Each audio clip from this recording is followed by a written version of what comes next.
Well, this is it. We have made it back to Laguna Seca Raceway, this time trailing McLaren here because, well, fresh tires. We're here the night before unloading the car.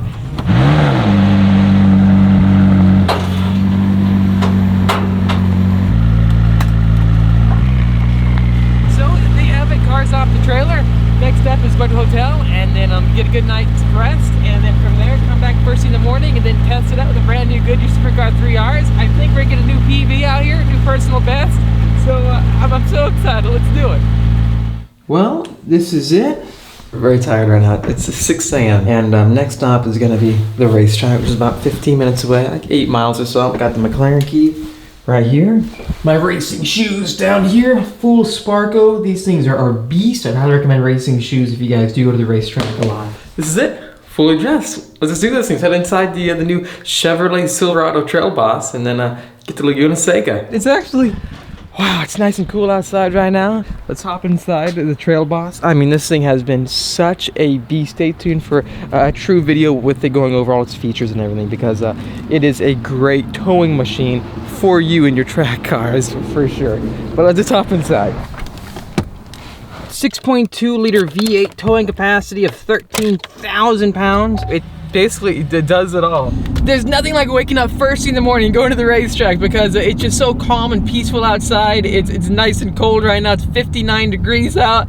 And it's just, I have a whole day ahead of me of just trying out this car on the track, going as fast as I want without any worries of breaking any speed limits and nothing like that. So this is why going to the racetrack is so much fun. You get to truly experience what your car is like, which is why I recommend all of you to take your car to the racetrack. Oh yeah, and also in this episode we are trying out a new action camera that Insta360 sent us. It's their new 1R 1-inch edition, which actually houses and uses a 1-inch sensor within the action camera. So the sensor in comparison to other action cameras in the market is drastically larger. The same size sensor that you're seeing being used to film with on this Sony camera. So please let me know in the comments down below, what do you think of the action camera while we're filming with it today at the racetrack. And we will be doing a side-by-side comparison with the GoPro just to share with all of you guys what they're like, the two most powerful action cameras, I guess you can say, on the market. It should be pretty fun, a good test.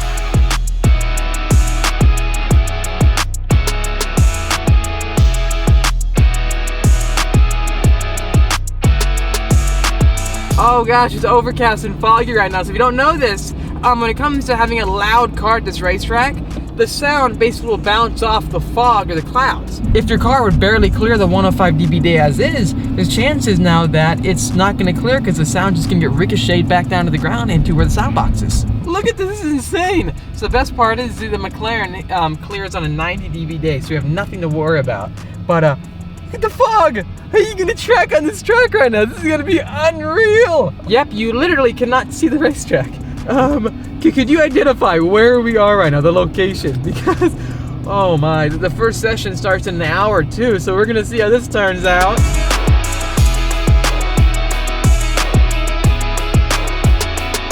I mean, this is so exciting. They're telling me that it really clears up around 10 a.m. So let's turn left to get the cars all ready to go. Okay, I got the McLaren down there, and then down this way is where I sign, get my wristband, and then should be all staged and ready to go for our first session out here.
135 before, in traffic, passing everybody.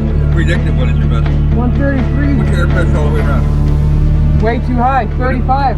35 all the way around? Dude, Stefan. Fun. Alrighty, so just finished up that session, and wow, I've never been in a car that grips so well. My first true, first time having the car with brand new tires, fresh, at a racetrack, not even heat cycled yet, nothing like that, and right away they were unbelievable. They really were, and I could not get the smile off my face because the way it feels going full throttle, I mean, I can go literally full throttle all the way over the hill, keep holding it, full throttle, and then brake late, foot on the brake, no brake fade, nothing like that. Car rotates in very well, especially with trail braking, and then after that, got it full throttle very early in a corner, and with being mid-engine and having such sticky tires with the track camber, it hooks up and it goes. So behind us we have the entire McLaren lineup, right? A 600 LT, a few 720s out here, even a Senna.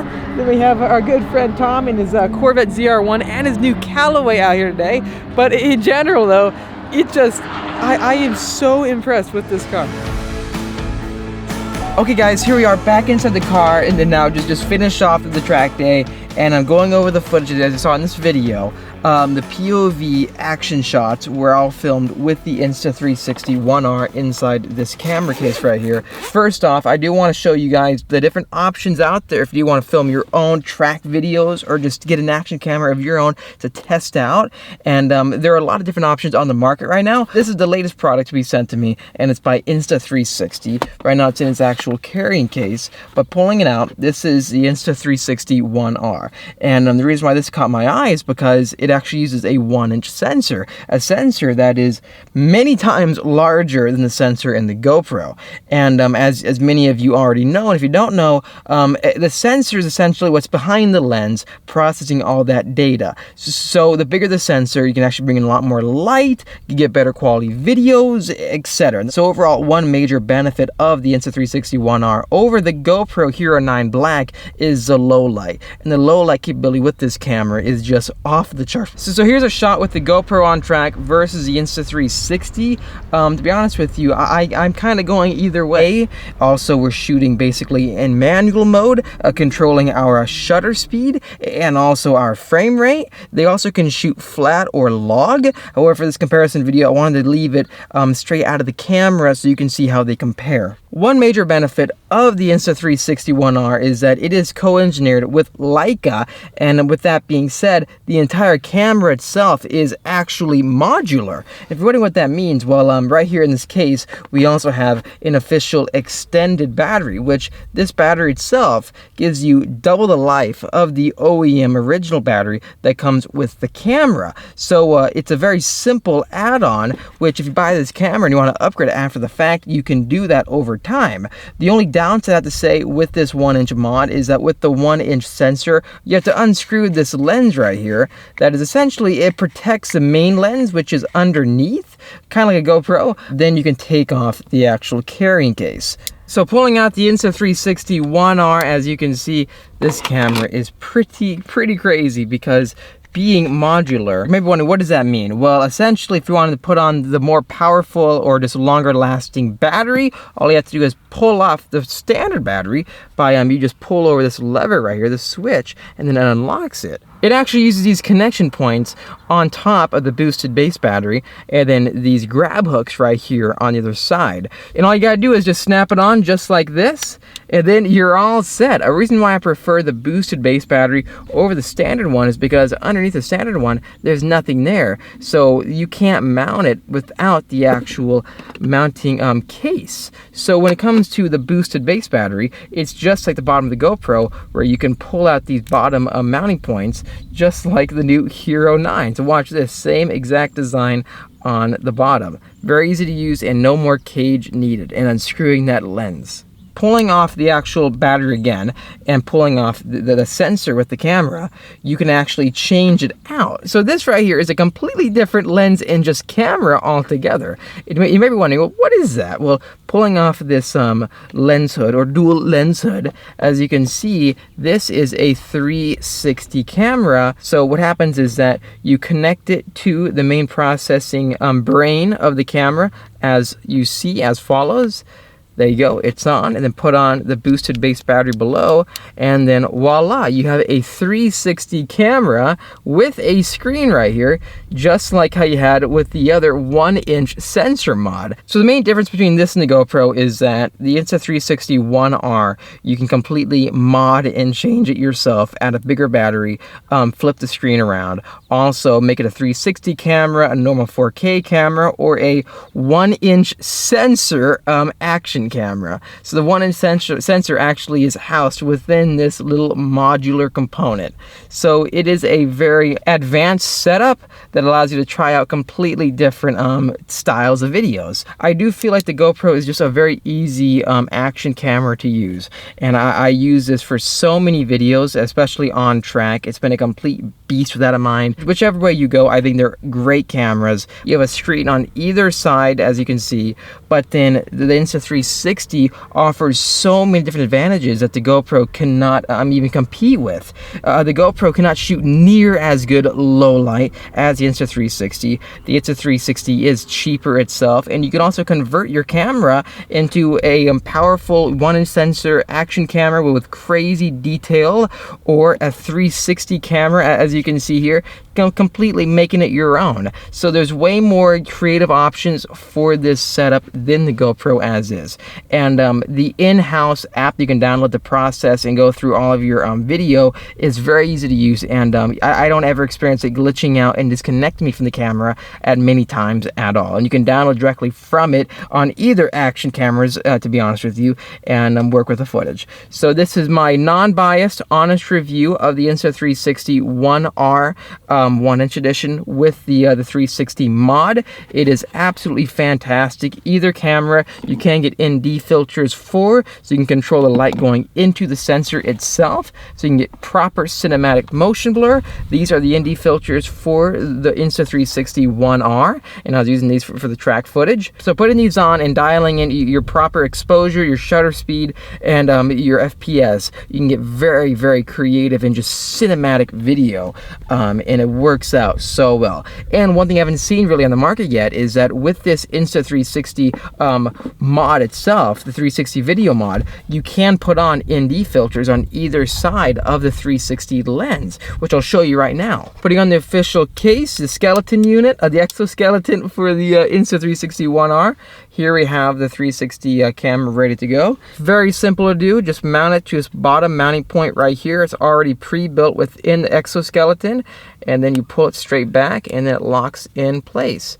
So there you have it, ND filter on a 360 camera, allowing you to, again, to get the proper amount of light coming in and to give you the most cinematic video possible. This is something you definitely cannot do with the GoPro. So overall, here's what I have to say. The Insta360 One R is the more affordable action camera, and it still produces great quality images, and honestly, the weight factor is very similar to the GoPro itself. If you don't want to buy the GoPro Hero 9 Black, and you also want a 360 camera, you then have to buy the GoPro Max, which both cameras use different batteries, and also just they're completely separate in general. So it's much more expensive if you want to shoot 360 footage and also shoot normal action camera, single facing 4K footage. And if you did want to vlog with this camera, you can simply switch the screen around and then also install a battery underneath, and then you are all set and ready to go. Interestingly, despite it being modular, it is still waterproof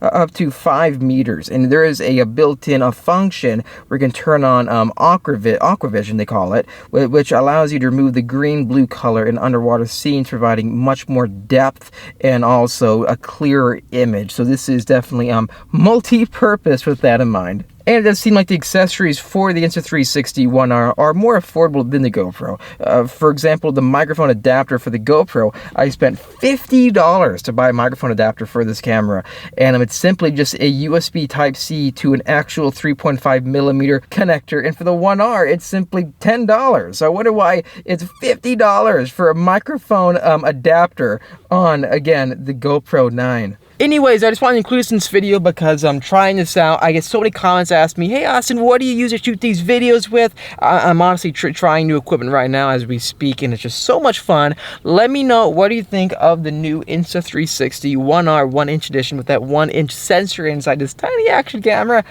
Editing so far has been very easy to do. The footage itself does take longer than it does with the GoPro, in my opinion, when I do test out the pro video mode, because I have to actually stitch it in on a computer when I'm shooting the highest quality settings possible, and stitching it on the computer does take extra time away from a normal editing, which the GoPro, you don't need to do that. But again, that's only when you shoot with the highest quality settings with this camera, that being 5.3K and then proper high bitrate. In my opinion, both are awesome cameras. If you do want the more affordable option, it will be the Insta360. The accessories seem to be cheaper so far from what I've experienced. And then also, there's just much more doors that can be open in the sense of upgrading it over time, changing out the sensors, making a 360 camera, and just getting tons of creative shots.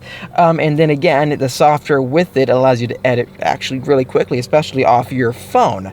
Nonetheless, let me know what you think in the comments down below. How does the footage compare? Honestly, I'm a fan of both, and I will still continue to use both. Anyways, if you do want to pick up an Insta360 camera, that being the 1X2, the Go 2, or the 1R with the 1-inch mod, make sure to click the link in the description down below. It is an affiliate link. It'll take you directly to the store to buy one of these. If you want to capture awesome footage just like I shot in this video on 5.3K, here's your chance for a great price too. The McLaren on track was just unreal. Stay tuned for an analysis. I'm in shock about it. It is the greatest car I have ever experienced on track.